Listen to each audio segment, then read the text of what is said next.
Puede que cambie el mundo, quizás también nuestras prioridades. Pero si algo ha quedado claro, es que lo primero es nuestra salud. Necesitamos más que nunca sentirnos bien, cuidadas, respetadas, informadas, empoderadas y unidas. Las matronas forman parte de la profesión más antigua del mundo, cuidando mujeres y favoreciendo su fisiología durante toda su vida, sin perder su esencia, sin dejar de avanzar. Seguiremos evolucionando, siempre dando lo mejor. Crea tu perfil. Encuentra cualquier servicio que necesites. Filtra según tus necesidades.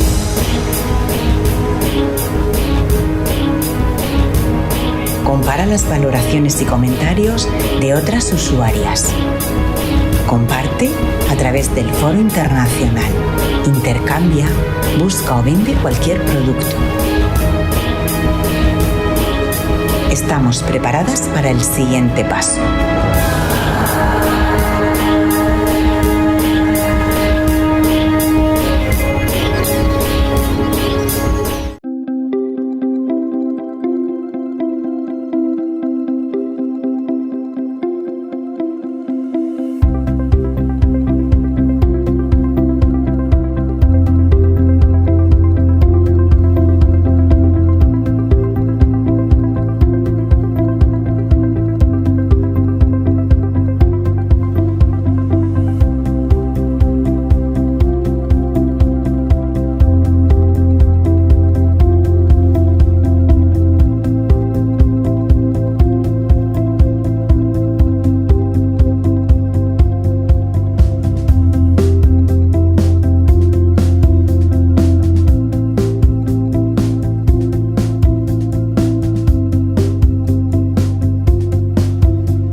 Hi everyone, my name's Godfrey-Isaacs. I'm a midwife, artist and birth activist from London, the UK, and delighted to be here virtually at your conference.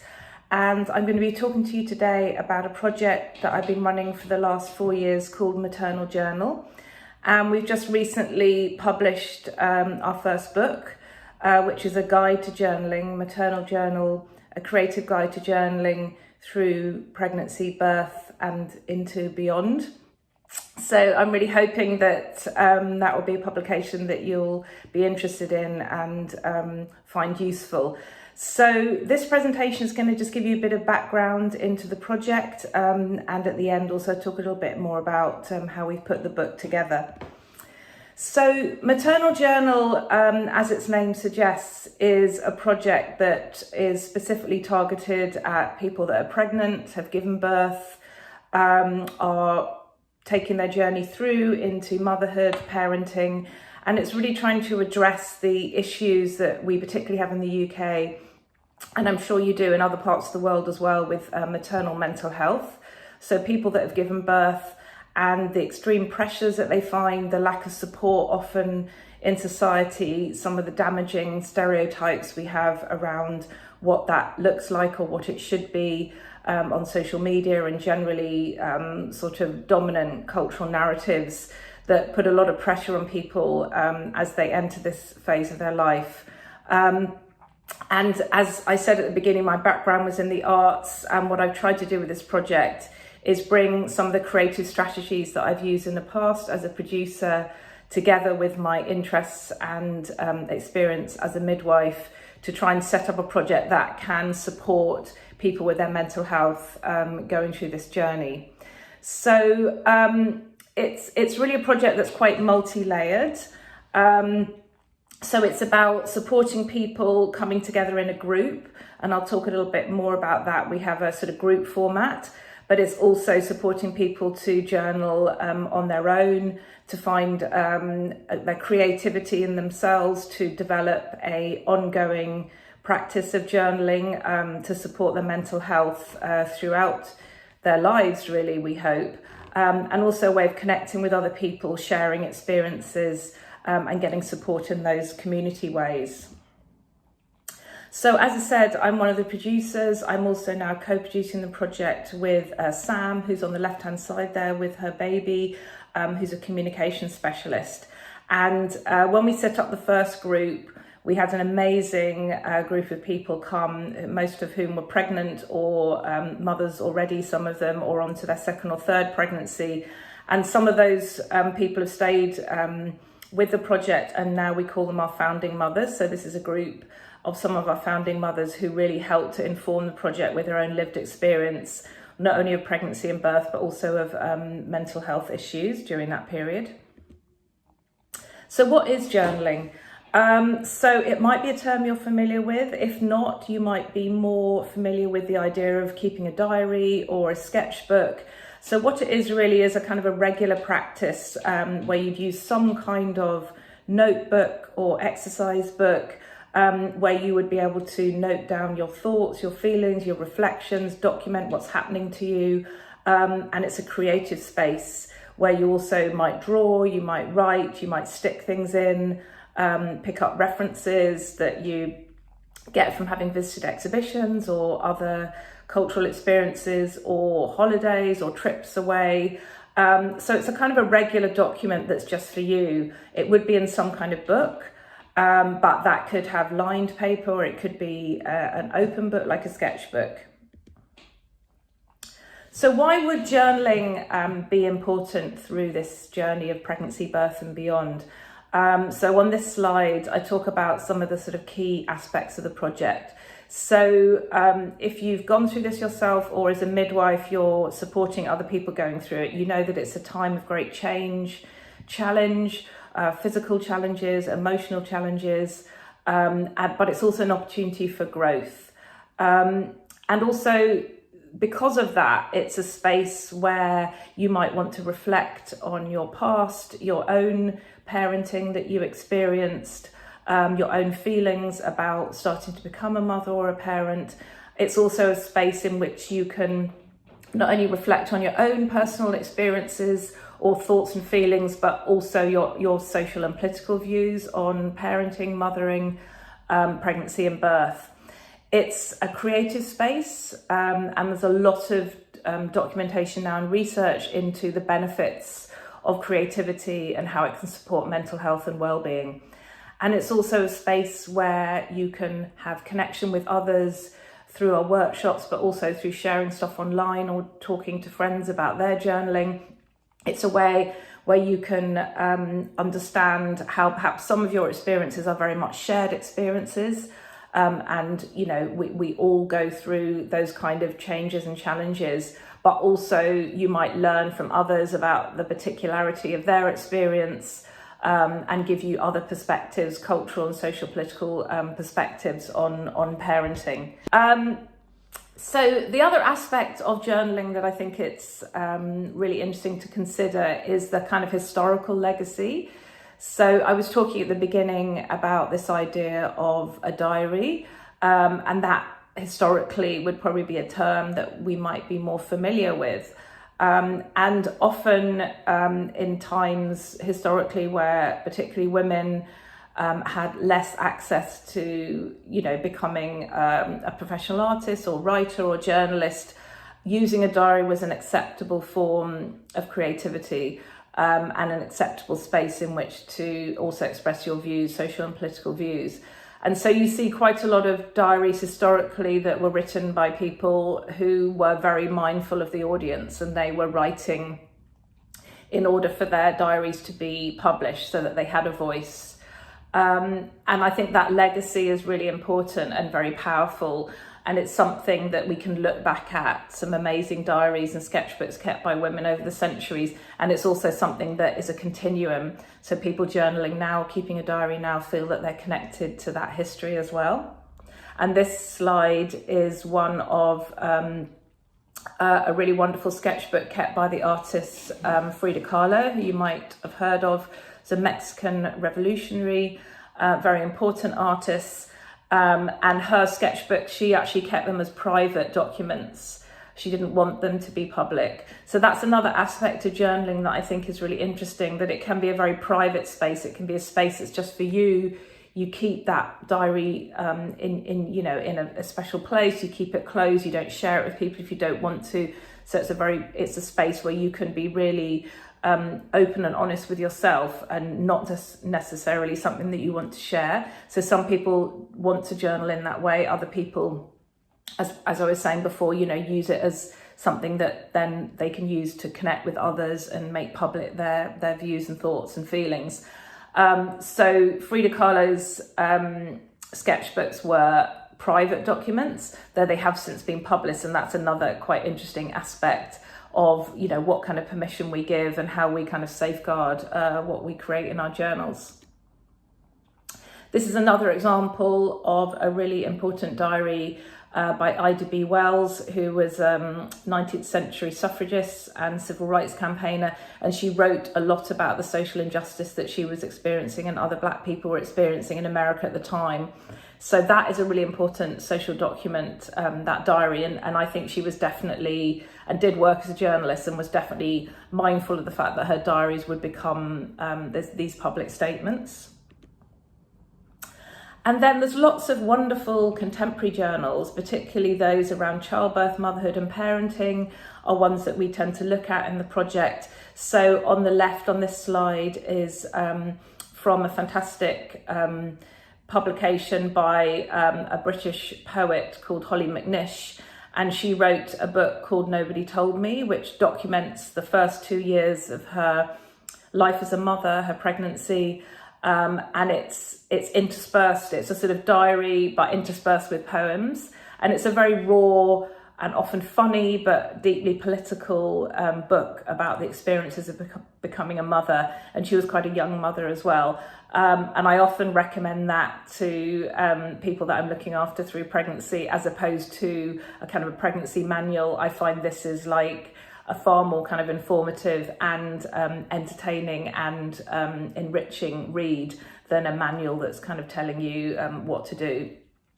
And on the right-hand side is an image from a graphic novel by the cartoonist and author Henny Beaumont called Hole in the Heart. And this documents the experiences she went through with her fourth child, who was born with Down syndrome, which was undiagnosed before birth. And this is a very powerful account of that experience, her initial shock, her lack of support from the healthcare professionals, and then her increasing and growing political views and actions around being the mother of a disabled child.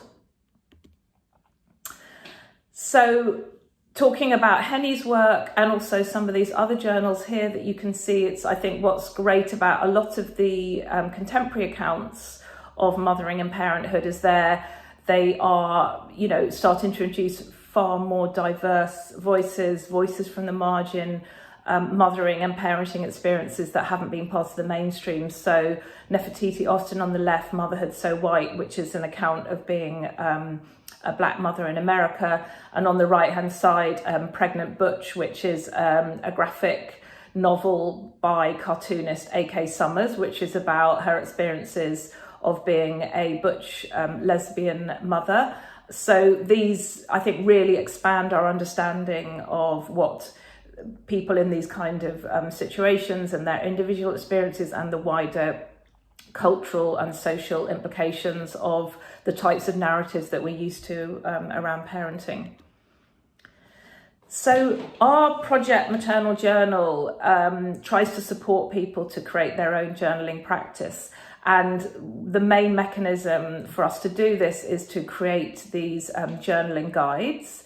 So we work with a whole range of artists and we ask them to create journaling guides for us. So these are very simple, I call them deceptively simple, step-by-step ways of creating some kind of journaling content in your journal yourself.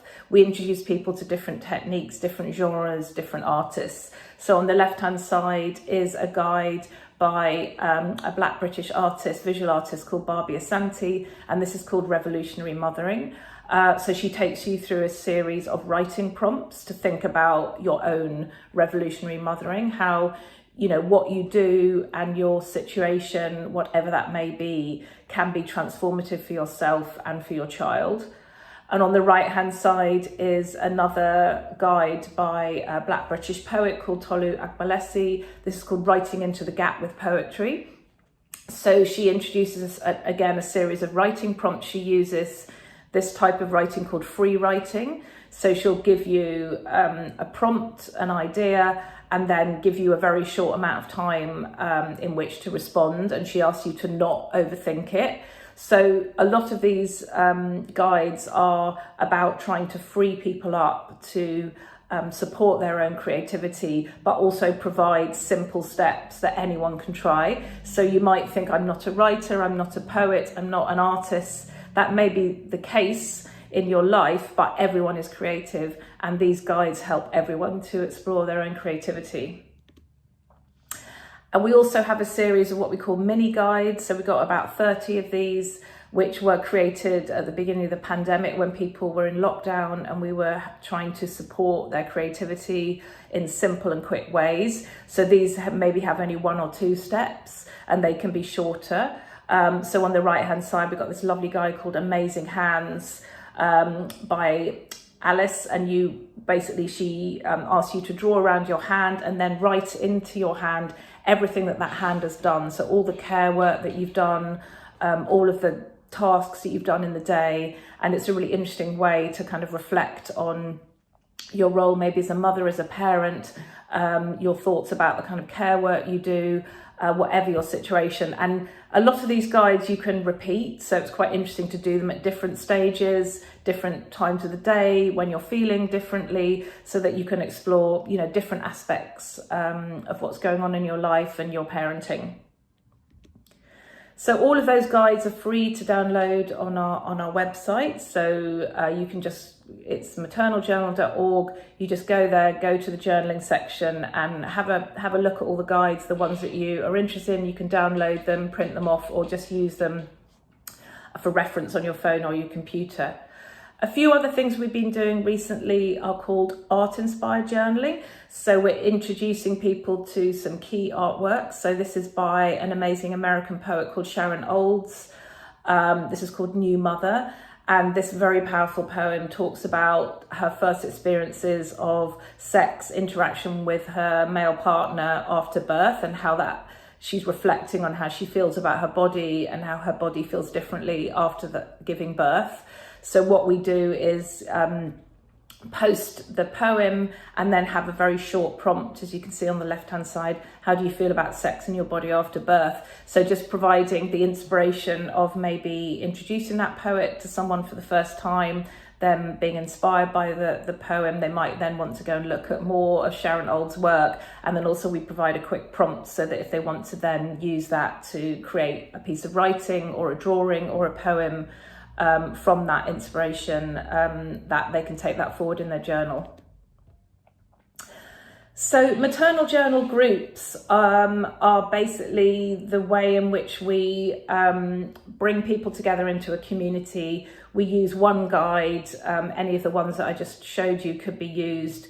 We get everyone to maybe talk about what they might have produced in their journal recently. People can share. And then we introduce one of the guides. We all do it together. We sit around a table. The person who's running the workshop will also do the guide alongside the participants. And then again, we go around the table and everyone shares what they've made. And that tends to elicit a lot of discussion, a lot of sharing, a lot of empathy.